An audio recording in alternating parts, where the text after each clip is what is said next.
Terça-feira, 18 de março do ano 2025. Deixar aqui esse registro aqui na comunidade Riacho da Missão, distrito de Marrecas, na passagem molhada da estrada que dá acesso à BR-020, que está para esse lado.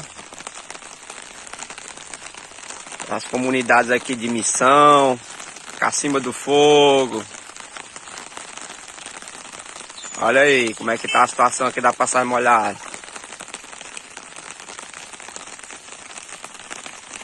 Lá na outra cabeceira lá como é que tá.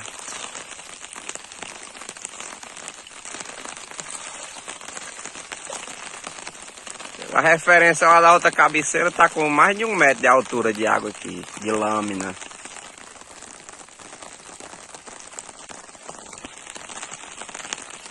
É muita chuva, graças a Deus.